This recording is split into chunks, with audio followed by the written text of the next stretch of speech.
네. 그러면은 이제 세 번째 주제로 저희가 넘어가 보도록 할 텐데요. 2022년도에 대해 가지고서 한번 정리를 해 보는 것입니다.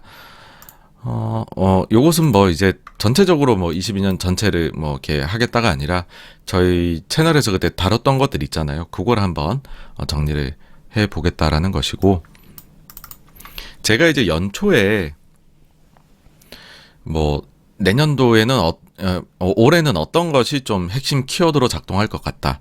그리고 뭐 이제 블랙스톤에서 하는 그 저기 텐서프라이즈라는 거 있잖아요. 뭐 올해에는 이런 일들이 시장에서는 가능성을 낮게 보는데 생각보다는 이게 발현될 가능성이 꽤 있습니다. 라는 걸 하는 게 있거든요. 그거를 86번가 버전으로 21년도에도 했고 22년도에도 했어요.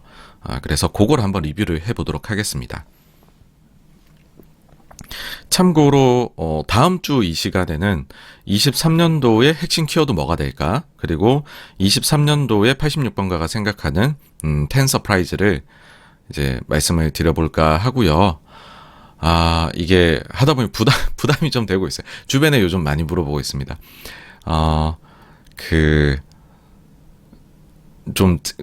뭐랄까요.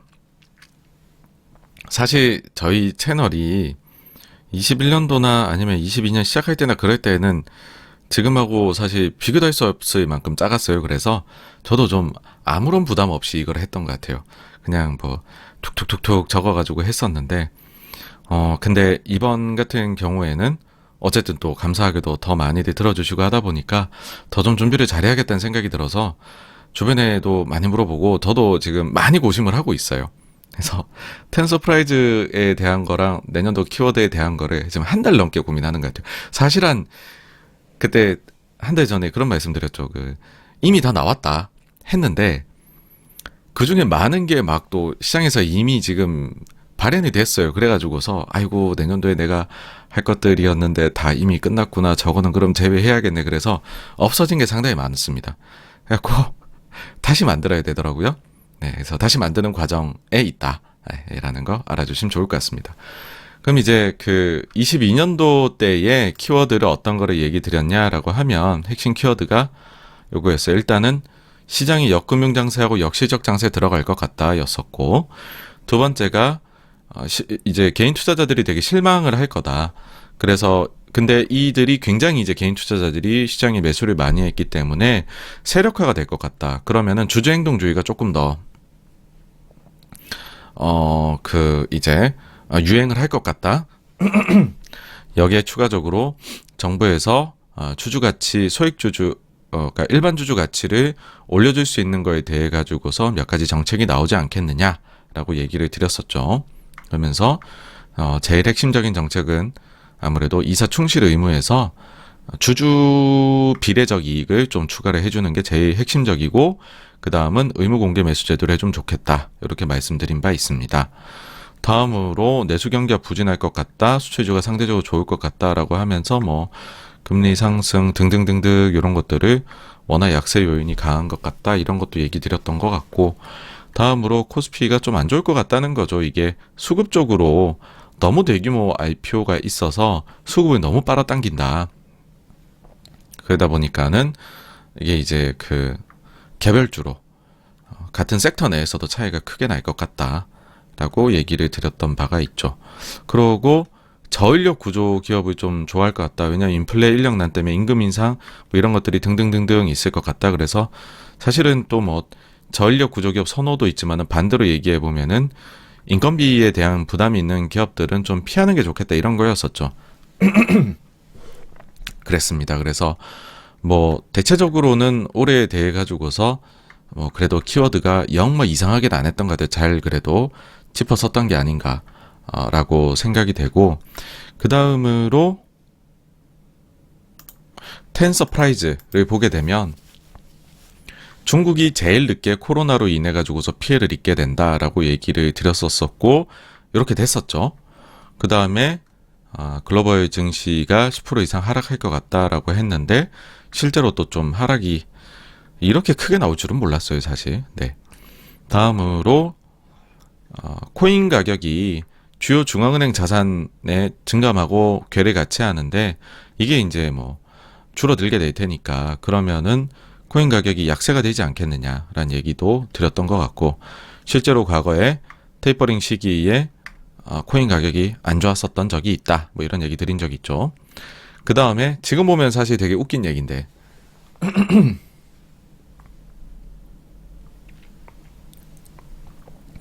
연준이 4차례 이상 금리를 올릴 것 같다라고 했어요. 그때만 해도 4차례 이상이라 그러면은 어머나 약간 넌 약간 좀 매파적으로 보는구나 약간 이런 분위기였어요. 이렇게 많이 올릴 줄은 뭐 몰랐죠. 네, 금리를 올릴 것이다. 그 다음에는 여기까지는 좀 잘 맞았는데 요건 완전히 틀렸어요. 주요 선진국들이 경쟁적으로 통화를 절상할 거다. 제 이제 생각은 뭐였냐면 인플레가 이제 오니까 그러면 수입 물가를 낮추기 위해 가지고서 서로 경쟁적으로 자국 통화를 강세로 보내서 수입 물가에 좀 대응하지 않겠느냐라고 생각했는데 이거는 뭐 달러만 강하고 나머지는 다 약세로 갔어요. 다음으로 주요 분쟁 지역에서 물리적 충돌이 발생할 것 같다 해서 그 잠재적으로 위험이 있는 지역들은 요런 데다. 러시아, 우크라이나, 이란, 이스라엘, 중국하고 남중국해나 대만 했는데 러시아, 우크라이나에서 이렇게 전쟁이 실제로 뭐 일어나 버렸습니다. 다음으로 한국식 주주행동주의가 본격적으로 좀 효과를 잘 낼 것 같다라고 했는데 사실 몇몇 지금 기업들이 내고 있죠 이미. 그래서 이것도 뭐 좀 저는 긍정적 효과가 잘 나타난 것 같아요 올해. 다음으로 추가적으로 우리나라에서 대규모 오너 기업들이 지주회사 전환에 나선다라고 했는데 제일 관심 가졌던 건 사실 현대차 그룹이었는데 아무것도 없었어요. 근데 지금 OCI나 이런 데들 보시면은 몇몇 군데들은 추가로 하겠다 그랬거든요. 그래서 요거는 절반 정도 맞았다. 그런 생각이 드네요. 다음으로 바이든 대통령이 제2의 린든 존슨이 될 것이라는 평가가 우세해진다라고 얘기 드렸는데 이 제2의 린든 존슨이라는 게 결국은 과잉 인플레를 만들어낸다는 뜻이에요. 근데 지금 바이든이 사실은 그렇게 되어버리긴 했죠. 과잉 인플레를 만들어냈죠. 다음으로 삼성이 대규모 인수합병에 나선다. 뭐 아무것도 안 하네요. 완전히 틀렸고요. 다음으로 이제 바이른 위엔도 보시면은 10가지뿐만 아니라 탑 10에 못 들어갔지만은 자기가 생각할 땐 가능성 있는 거 해서 추가적으로 적는 게 있거든요. 저도 그래서 2개를 더 당시에 적어 봤었습니다. 첫 번째는 뭐냐면 일론 머스크가 은퇴할 수도 있다 라는 거였었는데 요거 한 반은 저는 맞았다고 생각을 해요. 지금 분위기 봐서는 머스크가 지금 트위터 갖고도 저러고 있고 테슬라에 대해서는 중국 쪽 그쪽에서 이제 총책임자를 뭐 CEO로 뭐 이런 얘기가 있잖아요. 그래서 결국은 머스크의 거취에서 변화가 많이 지금 나고 있는 거고 다음으로 소위 예적금 풍차 돌리기가 다시 유행한다. 뭐 이것도 완전히 맞았던 게 아닌가 그런 생각이 듭니다.